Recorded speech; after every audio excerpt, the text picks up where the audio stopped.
I think music in general, but particularly rock music, has an interesting relationship with youth. The kind of infinite industry conveyor belt that builds up and burns out precocious talents is evident. You know, if I'd become a lead singer in a successful band rather than taking maths A-level, 3 years on from listening to LCD, I might have released an album, shot to stardom, struggled with fame before going on to crash and burn in a storm of addiction, controversy and deteriorating music. Anyway, for James Murphy, the creative force behind LCD Soundsystem, this narrative could not be any less fitting. He was well into his 30s by the time he'd had his first major success in music, which was of course Losing My Edge, released in 2002. Furthermore, the long gap between him leaving NYU and releasing that song is something that he's described as an abject failure. Which, a little bit peak. He left university to create music, but found himself becoming increasingly bitter other scenes, other people's success, and basically says he just frittered his life away. I think an illuminating example is something that happened when he was in his early 20s, and he was, this bright English student. He was in talks with producers of a new sitcom to be their first staff writer, and he was sent scripts and everything, but he was so, intent on pursuing a career in music, he failed to respond. The show itself, it was called Seinfeld. So 180 episodes. Brutal. And 10 years later, he was still going nowhere. But Losing My Edge proved to be this watershed moment that catapulted him to success. And, a debut album followed. Fast forward 5 years to 2010, This Is Happening was released. At the time, slated to be LCD's final record, but more on that later. Indeed. Exactly. This Is Happening was different from those first two albums in that recording and production, which was usually split between Massachusetts and New York, was actually completed in Los Angeles. Murphy basically moved himself, the band, his beloved collection of synths across the country to The Mansion, which is basically like a huge house cum studio, formerly owned by Rick Rubin, where artists like the Red Hot Chili's and Jay-Z had previously recorded. I think more than any active rock band, with maybe the exception of the Strokes, LCD, in my eyes, are really, really synonymous with New York. So I find it kind of strange that they decided to up sticks for their final record. We've spoken about New York quite a lot in this series, and its status as a melting pot for folk and hip hop.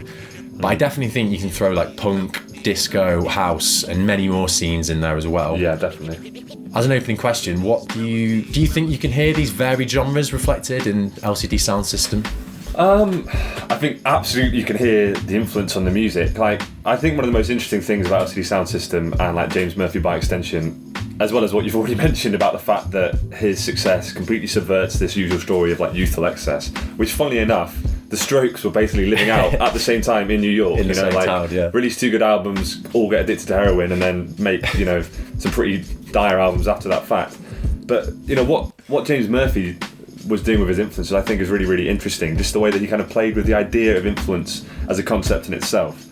So for those of you who haven't heard James Murphy discuss the musicians who have been important in his life, some of the names that usually get mentioned are Brian Eno, Bowie, Suicide, Talking Heads, Lou Reed, Kraftwerk, Can. You get the idea.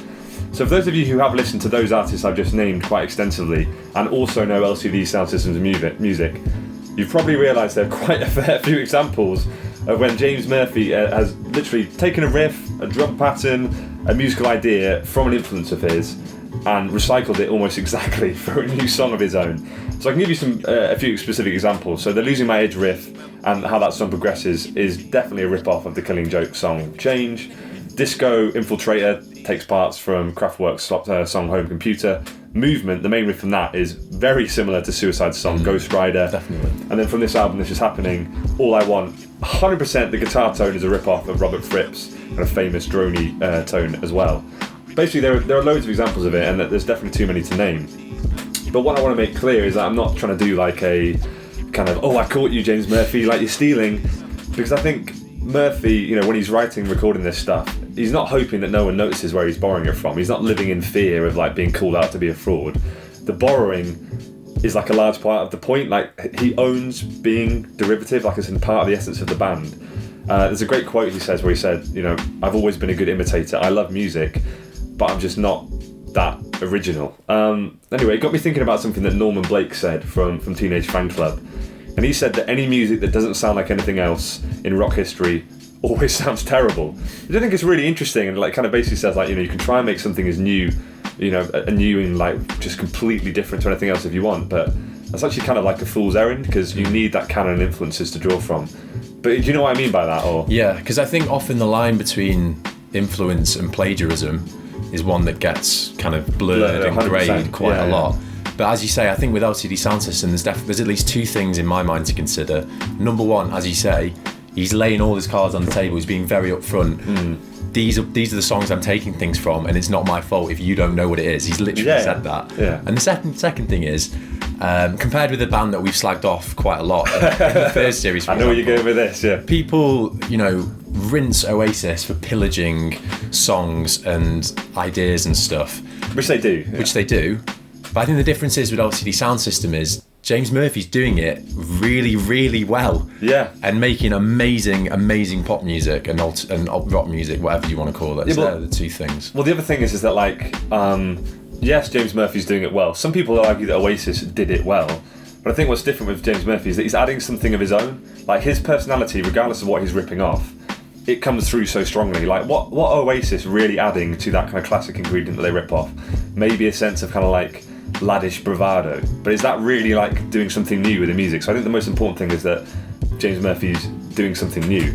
But just to kind of like return to this idea of influences in the first place, Chuck Closterman says right, like, that the internet gives people a fluency in history, because these days you can go on YouTube and there is just like innumerable bands, artists from all over the world on there, from all through history, basically from all through the 20th century to now.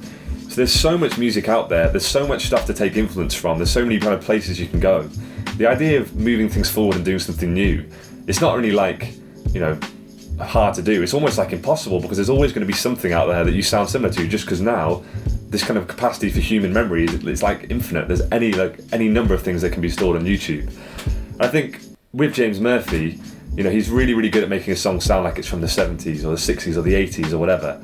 But, you know, what sometimes the struggle is, you know, you make music that sounds like the 70s, but how do you get it to feel like it matters like the 70s? Because when, like, Brian Eno is making music, it really mattered. It was like a scene. And I think that's what Murphy does. He adds something new to it, whether it's his lyrics, his character, a kind of sense of Murphy being cool. I know, I hate to say it, but he does have like a kind of coolness to him. I think his coolness is a weird one, because I think if you look at him objectively, he's like a 40 kind of years old, balding, kind of chubby, really hairy middle-aged man, isn't he? And he's kind of like, objectively you'd say, okay, you know, probably not going to be the front man of like a massive rock band, or probably not going to be the coolest guy on the planet. Yeah. But he's kind of made that his edge a little bit, and he's kind of become cool by almost being uncool. It's a very 21st century idea, isn't it? Like, Yeah. He's cool because he's like subverting the idea of cool.